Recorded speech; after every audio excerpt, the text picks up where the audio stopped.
Now that we have seen the background of our work so far, let us now come to the topic of the day.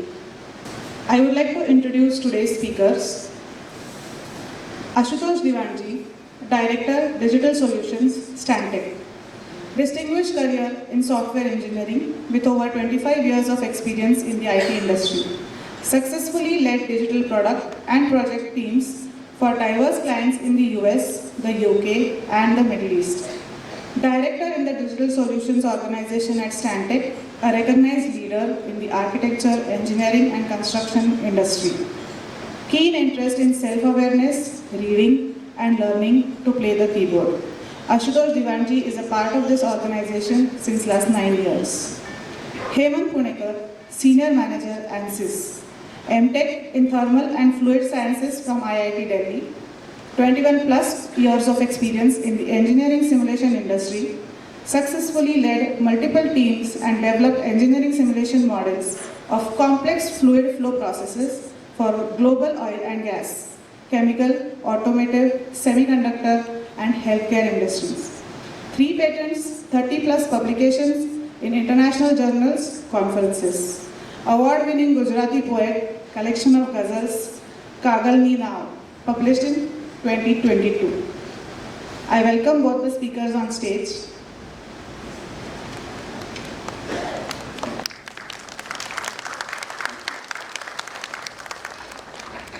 So, Ashutosh sir will take us through the session outline, but since we have been introduced, and the last line was about me being a poet, so, we poets they are a bit notorious for quoting their own poetry and all that. So, I promise that through this session, I am not going to recite any of my poem. Maybe I am just going to recite one poem from Vrinda Karandikar. So that is relevant, so I am going to do that. It's a 4-line poem, so you don't have to worry about the length also. But Ashutosh sir, please. Thank you. So, we are going to, for the next 40-45 minutes, we are going to take a deep dive into some of the core principles in life, the energy principles, and how our life works, how we interact with the environment and nature around us. So we'll start with a quick roundup of, where we are, where today's society is, what are the problems we face, and why, what are the typical, issues we are facing in life. Then we'll look at the concept of connections. So connections is at a vital part of our life. We connect with everything around us, right? Today we are in the world of telecommunications, the internet, and all of them. Now the cloud as well. So people who work in the digital space in here would relate to it, This whole world, the whole digital world relies on connections. Without connections, we cannot function in today's world. So we look at it from a more holistic perspective, like a universal perspective. They are vital.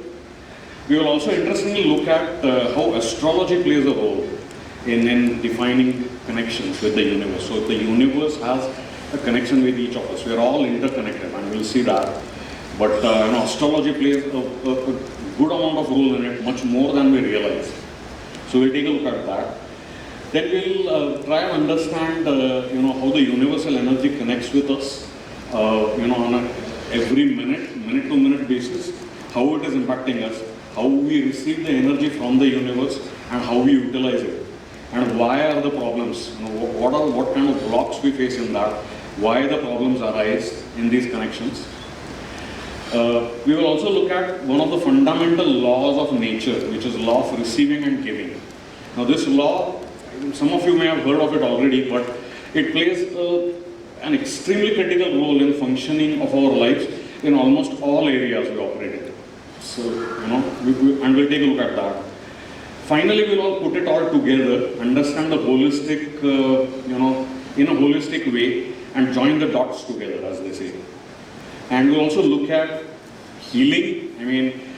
The problems, the fundamental inadequacies we are facing in life, the lacks we are facing in life. What do we do about it? And healing is not just physical healing, as we understand today, but healing of our lives in general. So that includes everything, our relationships with everything around us. So that's the overall flow. We'll try to make it as light and easy and simple as possible. We don't want to, our whole idea is you get the concept, you connect to it, right? Because the whole session is about let's connect. So we want you to connect to it more from your heart than with your brain, right? As she mentioned rightfully, the heart is 5,000 times more powerful than the brain. And that is what our academy has been striving to teach people, to lead them and into realizing that. So, Hemant sir. Okay. So, we'll start with, our lives in general. So, today we see a lot of successful people around us. There's a lot of success, there's a lot of material success, there's a lot of career-wise success, financial success, right? But how many of us are really feeling fulfilled with it? So anyone here who is completely fulfilled, like I am there now, it's moksha for me, there's nothing else left. Anyone, I'm really interested to meet that person. You can raise your hand, not a problem. Absolutely, and we honor that. But yeah, I mean, most of us realize that we are not, we are not there in terms of fulfillment. So society,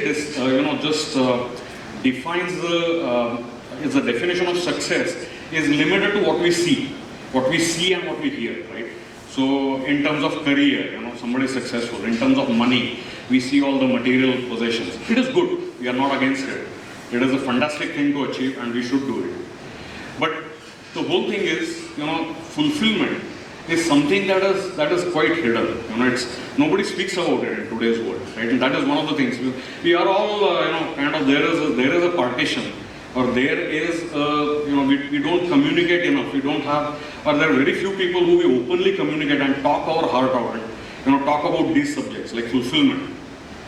So fulfillment is more inner. It's inner peace, sense of inner well-being and balance that everybody is looking for in their lives. Okay, we are ultimately what we are striving is for our inner balance and our well-being, whether we realize it or not, right? And that's what we are looking for in every endeavor that we are trying to do. So it is, as I said, it is internal. Nobody will speak about it, but that is where we are today.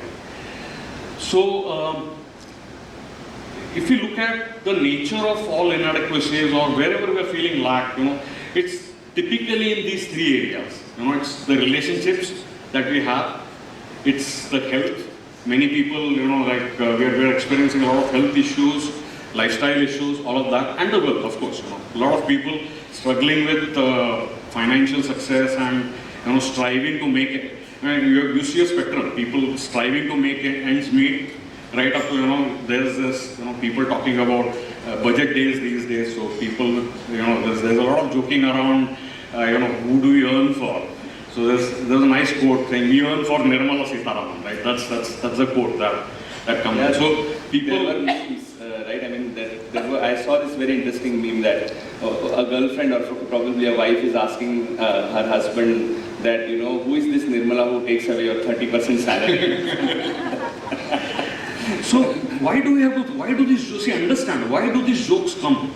These jokes come because somewhere there is an issue, right? People feel the pinch. Now, there are people who don't even care. I give 30% tax, I'm earning in crores. So if I'm earning 10 crores, I don't mind giving 3 crores, 7 crores are for me. But are all of us in that kind of fulfillment when finance is concerned? Right? Very few. There are few among us, but not all. So the point is, the very fact that this pinch is there in each of these aspects means there's an underlying blockage, there's an underlying thing that is stopping us from advancing in that area. Right? So that is where I'm coming from. And what I want to state here is, take a moment to think, relationships is at the heart of everything. So even within these three, it is basically the relationship that drives everything. Right? So you have a relationship with people around you, you have a relationship with the objects around you. It's my phone, it's my computer, it's my car, right? So it's all about connecting, having a relationship with people and everyone around you that drives the other aspects. So if you have a good relation with your body, for example, somebody has a good relation with their body, they feel good, they take good care of themselves, automatically results in better health, right? Somebody has a good relation with wealth, they honor wealth, they perform puja of Ma Lakshmi every day. They consider wealth as sacred, they consider wealth as energy, and they honor it, they respect it. You find more often than not, they are wealthy. right? So it's again the relationship that is driving it. Everything is a relationship. And here's a statement I'm going to make. Please listen to it very carefully. The quality of the relationship that we have with everything in the world and the universe is depending on the quality of the connections we have in life. So the quality of, as I mentioned earlier, we connect with everything. There is a connection. When the world is interconnected, it's a global village. Computers are connected via internet. Mobile phones are connected via your satellite and via towers, right? We are connected to the cloud via the internet again, or the telecommunication channels that we have. So all of this is connected, and we will look at connection more from an energy perspective. Like we will dive into the details of connection, but just remember this: the quality of connections is the most critical aspect in our lives. This is one of the key things I want you to take away from this session. Okay, so just park there. We will now look at what connections are, and so let's connect, and that is why the theme of our session today is let's connect. Let's connect.